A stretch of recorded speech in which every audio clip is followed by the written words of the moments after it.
Lahateny fanaovam-beloma, fanoloran-tena.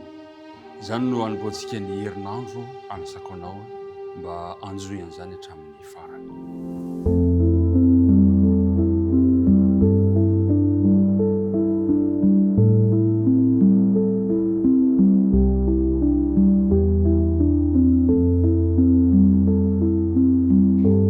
Miaraba-tsika rehetrarehetra indray tafahoana somatsara amin'izao alady maraina izao, noho ny fitahian'ny tompo, noho ny fitantanany mahery teo amin'ny fiainantsika, dia tafaraka indray sika ka dia ampitsikitsikiana tokoa no hifankahitany, ary hanolorana ihany koa ny firarian-tsoanao ka ny fiadanany tompony hanenika ny fomam-panahinao sy ny ankohonanao.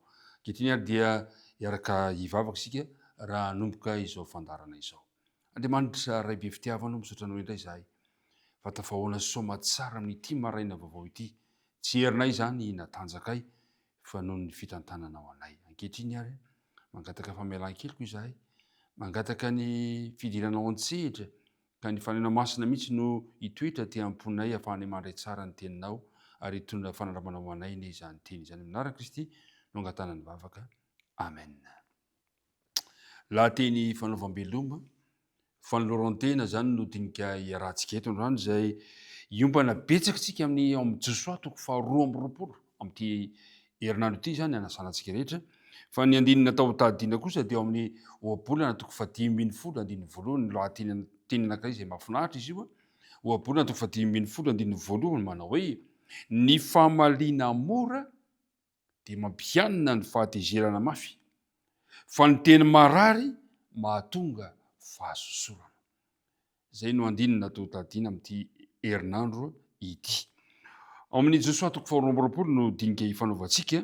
Ahitantsika toe-javatra anankiray, fiarahamonina, anatina fiarahamonina moa zany ireo zanak'Israely izay nitan'ny Jordana, ary nisy disadisa-piarahamonina tao, ary hitantsika ihany koa nefa inona ny vahaolana ao anatin'izay disadisa-piarahamonina izay. Mitombona zany amin'ny fiarahamonina rehetra toy ny hoe any amin'ny fiangonana, any amin'ny fokotany, any anaty fianakaviana, dia mitombona zany disadisa zany rehefa anatina fiarahamonina anankiray ianao. Betsaka ny antony mety mahatonga an'izany, fa ity Josoa toko faharoa amby roapolo ity dia karazana lahateny fanaovam-beloma izay nataony Josoa tamin'ireo foko izay niara-niady, niara-naka an-tany Kanana, kanefa tsy maintsy verina any ampitan'ny Jordana, satria nisy foko roa sy sasany izay tsy maintsy niverina tany andafy atsinanan'ny on'ny Jordana. Zao no fanambaran'ny Josoa toko faharoa amby roapolo ka ny andininy faharoa amby roapolo, andininy voalohany sy ny andininy faharoa ary manaraka. Moa izy hoe: ary tamin'izany dia natsony Josoa ny Robenita sy ny Gadita sy ny antsasaky ny firenena Manase, ka hoy izy taminy: ianareo efa nitandro izay rehetra nadidin'i Mosesy mpanompoan'i Jehovah anareo, sady efa nieno ny feo koa ny amin'izay rehetra nandidiko anareo. Tsy nilaozanareo ny rahalanareo hatramin'izany andro maro izany ka mandraka androany, fa notandremanareo ny lalàna nasain'i Jehovah Andriamanitrareo no tandremana. Manambara reto ny Josoa amin'reto fokony Robenita sy ny Gadita ary ny antsasaky ny fireneny Manase, fa nahatanteraka ny andraikitra napetraky Mosesy sy napetrany taminy izy ireo. Na ny mifankasitrahana zany eto Josoa, manome fahatsapana, zany hoe nanandanja teo amin'ny Josoa ny fanoloran-tena, ny fahafozan-tena nataony ireto foko roa sy ny fokony Manase ireto, mba ho tombotsoan'ny Israely iray manontolo. Nilaozan'izy ireo nivady aman-janaka, nilaozan'izy ireo iady izy ireo, ka dia nanampy an'ireto fireneny Israely, nanampy reto foko mpiray firenena aminy, niara-niady nandritry ny andro maro. Araka ny tantara aza dia voalaza fa nahatra hatramin'ny 9 ka hatramin'ny 7 taona teo zany ady zany.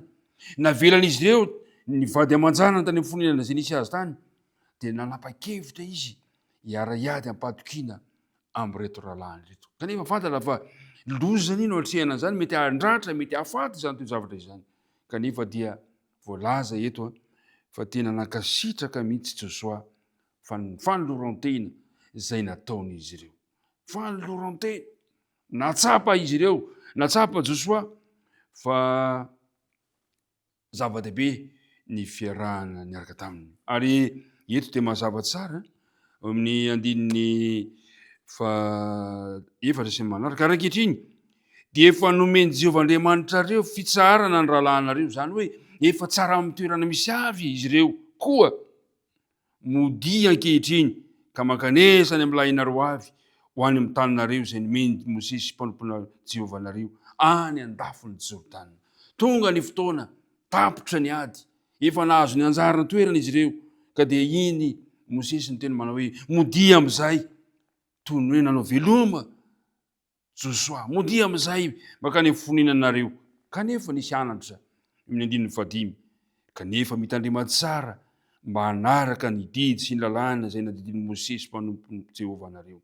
Itiavanareo an Jehovahandriamanitrareo sy andehananareo amin'ny lalany rehetra sy hitandremanareo didiny sy fikiranareo aminy ary hanomponareo azy amin'ny fonareo rehetra sy ny fanahinareo rehetra. Dia nitsodrano azy Josoa ka nampody azy, dia lasa nakany amin'ny lainy avy izy. Any mpiara-midinika namana, feno fanolorantena reto fokoroa sy ny asasaky ny fireneny Manase reto. Ary azavainy Josoa ny fomba tokana nampitoetra zany fahatokina zany fanolorantena izany dia ny fahatsapan'izy ireo fa Andriamanitra mihitsy no name ny iraka nampanaovina azy. Na de teo aza ny antony Josoa de tsapan'izy ireo fa Andriamanitra mihitsy no nanome zany iraka zany. Zany toe-tsaina zany no tiako mba hananako, tiako mba hananantsika rehetra, satria ny apôstôly Paoly koa dia nananatra ny kristianina rehetra mba hanaova ny fanompona tahaka ny miasa ho an'Andriamanitra fa tsy ho an'ny olona. Za zany zao miasa ho an'Andriamanitra fa tsy ho an'ny olona. De tahaka an'izany koa isika rehetra, zany nambarany bokin'ny Efesiana 4:9, ny Kolosiana 3:7, ny Tesaloniana 1:2, ka ny 9 zay miantso ny olona mba hanao ny asa ho an'Andriamanitra fa tsy ho an'ny olona. Matetika tokoa moa de miatrika fiaikana ary mety teraka fahakiviana, mety lavolefona mihitsy za tsy hanao intsony. Kanefa de zao ilaitsika ny mitihitra mandrakariva amin'Andriamanitra. Ilaitsika manavao isan'andro isan'andro ny fanolorantena tahaka izay nataon'ny reto Robenita sy ny Gadita ary ny asasaky ny fireneny Manase reto ka tsy ambaratelo ho anao androany. Izao manao hoe raha mifantoka amin'ny fiantsoana lehibe kokoa izay niantsona antsika isika dia azo hery ho ento mandroso. Na eo aza ny zava-tsarotra tsy azo ialana sy ny fahakiviana zay tsy afa-misaraka amin'ny fiainantsika andavanandro toy izao.